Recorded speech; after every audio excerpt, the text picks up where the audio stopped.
Sam Neill once said that the most important lessons he ever learned about screen acting came from a single man, Sean Connery. On the set of The Hunt for Red October, standing day after day beside the most commanding presence in all of cinema, something happened to him. Something he would spend the rest of his life trying to put into words. On Monday, the 13th of July, 2026, the world lost Sam Neill. He was 78 years old, and the news, when it came, stopped people in their tracks. Because only a few months earlier, Sam had told us the cancer was gone. He had beaten it. The loss was sudden. It came without warning, and it left an ache in the heart of everyone who ever watched him work. You know him, of course, as Dr. Alan Grant, the reluctant hero of Jurassic Park, the man who taught a whole generation to look up at an empty sky and imagine it filled with dinosaurs. But if you sit with Sam Neill's life for a while, you find something quieter and far more moving than any blockbuster. You find a shy boy with a stammer who grew into one of the most respected leading men of his generation. And you find a man who, near the very end of his life, chose to spend his words not on himself, but on the giants he had been lucky enough to stand beside. And of all those giants, there was one he kept returning to. One name, a man so famous, so guarded, so utterly formidable that most of the people who worked with him were frankly too frightened to say very much at all. Sam Neill was not most people. And what he revealed about Sir Sean Connery, the original James Bond, tells you almost everything you need to know about both of these remarkable men. This is the story of Sam Neill, and this is the truth he told about Sean Connery. To understand why that truth matters so much, you have to go back to the beginning, to a small, sensitive boy who never once imagined that any of this was possible. He was born Nigel Neill in 1947 in Omagh, in Northern Ireland. When he was 7 years old, his family sailed to the far side of the world and settled in New Zealand, and young Nigel, who would one day take the name Sam, did not fit in. He had a stammer, the kind that makes a boy dread the sound of his own name being called, that made him hope, in his own words, that people simply would not talk to him, so that he would not have to answer. He was hopeless at sports. He was sent away to boarding school. And it was there, almost by accident, that he stumbled onto the one place in the world where the stammer fell silent, the stage. There was no film industry to speak of in New Zealand in those days, none. So Sam Neill more or less built one by refusing to leave. He made documentary films, he acted in small productions, and in 1977, he took the lead in Sleeping Dogs, the first New Zealand feature to be widely seen overseas. 2 years later came My Brilliant Career, opposite Judy Davis, a film that helped put an entire nation's cinema on the map. But here is where his story reaches out and touches the people watching this one. Because the roles that truly made Sam Neill a household name are not the ones the headlines are shouting about today. In 1981, a legend of the old school named James Mason saw something in the young New Zealander and helped him land the lead in a Hollywood picture, The Final Conflict, the last chapter of the Omen films. James Mason believed in him, and that belief, from a giant of a bygone era, was one of the things that gave Sam Neill the courage to believe in himself. Remember that, a legend lifting up a nervous newcomer. It is a pattern that will come back around before this story is done. And then, in 1983, came the role that a great many of you first fell in love with. He played the real-life spy Sidney Riley in the British series Riley, Ace of Spies. For millions of viewers who gathered around the television set on a quiet Sunday evening, that was Sam Neill. Dashing, dangerous, impossibly elegant, a thinking person's secret agent. It earned him a Golden Globe nomination, and it made him a star on both sides of the Atlantic. And then came a run of work that this audience remembers deep in its bones. In 1988, he stood shoulder to shoulder with Meryl Streep in A Cry in the Dark, the harrowing true story of Lindy Chamberlain, and a case that gripped the whole world. In 1989, he starred in Dead Calm, a white-knuckle thriller adrift at sea, opposite a young Nicole Kidman in one of the roles that launched her. And then, in 1993, in a single astonishing year, Sam Neill did the impossible twice over. He played the brooding, jealous husband in Jane Campion's Oscar-winning masterpiece, The Piano. And in that very same year, he pulled on a pair of khakis and became Dr. Alan Grant in Steven Spielberg's Jurassic Park, a film that would become one of the most beloved ever made. There is a lovely truth buried in that casting, by the way. When Spielberg was building Jurassic Park, the special effects were so expensive, so groundbreaking, that the studio wanted a leading man who was not yet a household face to summer audiences. They wanted the dinosaurs to be the stars. And so the role went to Sam Neill, a serious, versatile actor who had spent years playing complicated men in serious films. He took a part that could have been thankless and made Dr. Grant into someone we genuinely cared about. That was his gift. He made you care. For all of that fame, though, the thing that everyone said about Sam Neill was always the same. He was kind. He was generous. In an industry built on ego, he was, by nearly every account, the man who never generated a bad word from anyone. He was openly, almost helplessly, in awe of the people he worked with, and he said so again and again. He was knighted in 2022, and in his later years, a whole new generation found him through Peaky Blinders, where his portrayal of the formidable Inspector Campbell reminded everyone that he had never lost a single volt of that early intensity.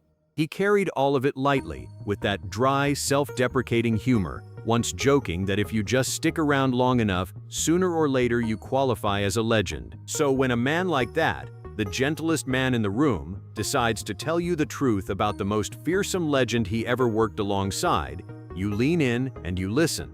Because he is not doing it for gossip. He is doing it because there is something he wants you to understand. And that brings us to a submarine. And to Sean Connery. The year was 1990. The film was The Hunt for Red October, John McTiernan's Cold War thriller, the first of the great Jack Ryan films adapted from Tom Clancy's best-selling novels, about a rogue Soviet submarine captain who wants to defect to the West with his crew and his ship. It is a film built around the Typhoon-class submarine, around the cat-and-mouse tension of the Cold War, around the desperate question of whether one man's defection can prevent a war.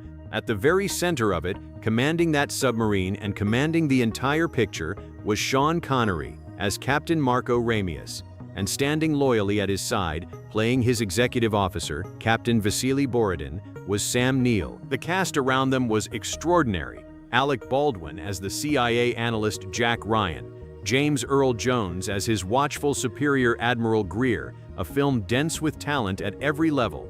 But it was the relationship between Connery and Neill, between Ramius and Captain Vasily Borodin, that gave the picture its beating heart. If you have seen it, you remember Borodin.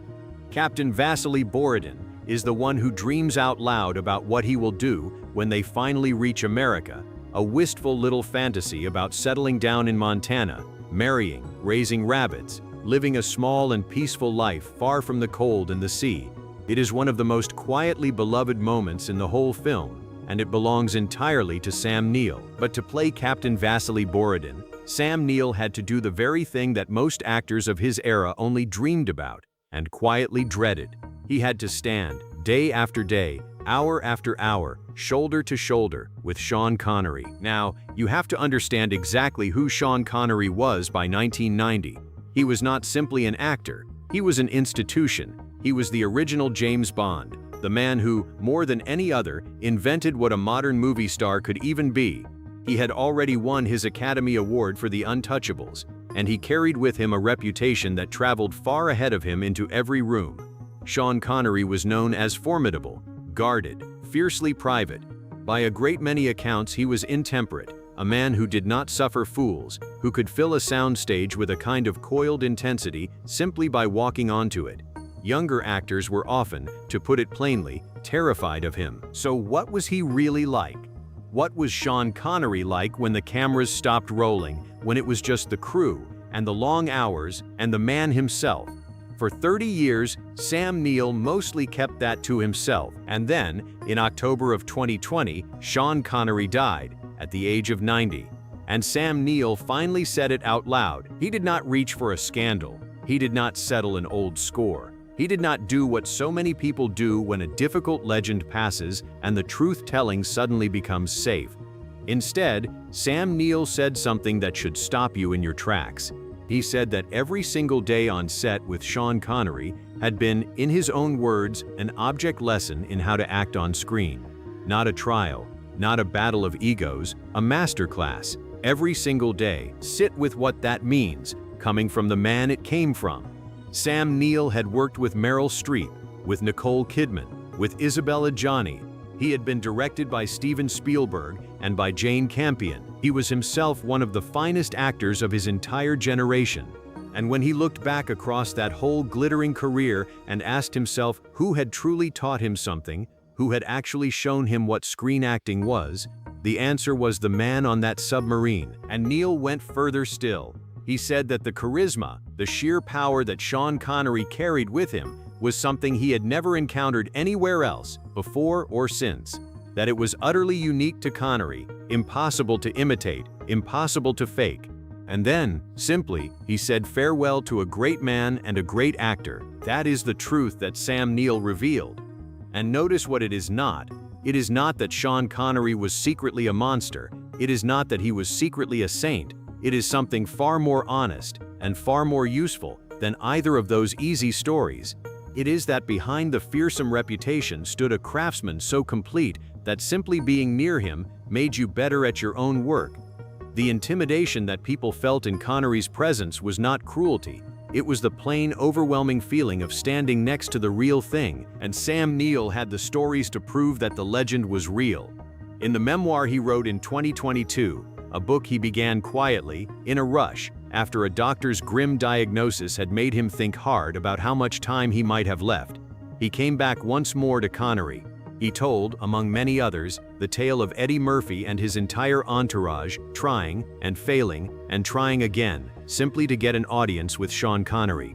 Because that is the kind of thing that happens around a man who has become something more than merely famous. Sean Connery did not chase the world. The world came to him, and it waited its turn. But look closely at what Sam Neill actually did with all of it. He was dying as he wrote that book. He knew it. He could have used those precious final pages to polish his own legend, to make himself the hero of his own story. Instead, he used them to make sure that we remembered Sean Connery clearly, the good and the formidable, the myth and the man underneath it. That is a rare and a generous thing to do, and it is the reason this story was never really about one legend. It was always about two of them, standing side by side. There is a symmetry to it now that is almost too much to bear. Sean Connery died in 2020, surrounded by his family, after a long and towering life. And now, in the summer of 2026, Sam Neill has followed him. The loyal first officer has gone to rejoin his captain. The pupil has gone to rejoin the master. And the way that Sam went tells you everything about the way that Sam lived. His family shared that he passed in Sydney, surrounded by the people he loved most, with the same quiet dignity that had marked every chapter of his life.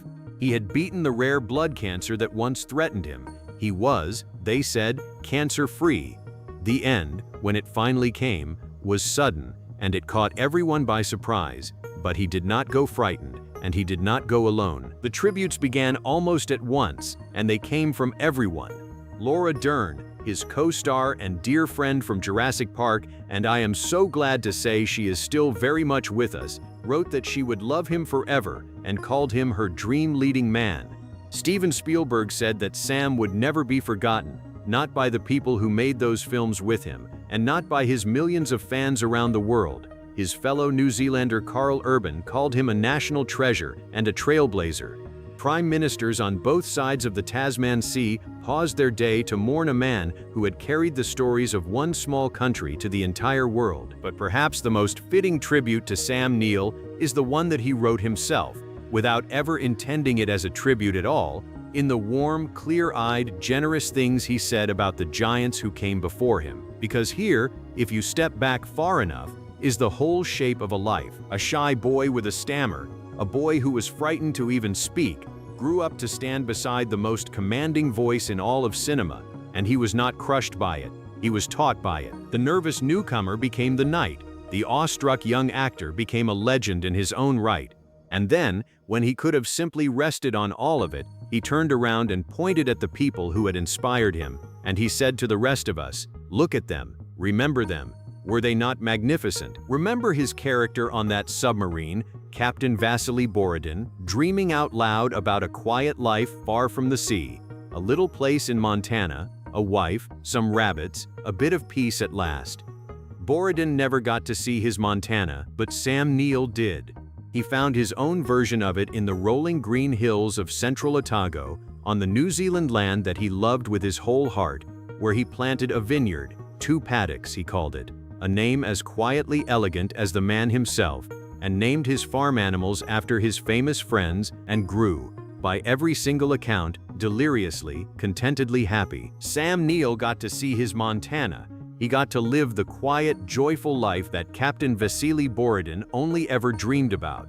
And in the end, he used what breath he had left to make sure the rest of us would remember the giants, chief among them the formidable, unforgettable Sean Connery, with all the warmth and all the honesty that they deserved. So rest easy, Sam, and thank you for the dinosaurs, for the spy, for the sailor lost at sea, and most of all, for the truth. The world was a warmer place with you in it. If this tribute meant something to you, take a moment and leave his name in the comments below, and tell us the Sam Neill role that has stayed with you all these years. And if you love these stories of the legends who shaped our lives, stay here with us. There are so many more of them still to remember, together.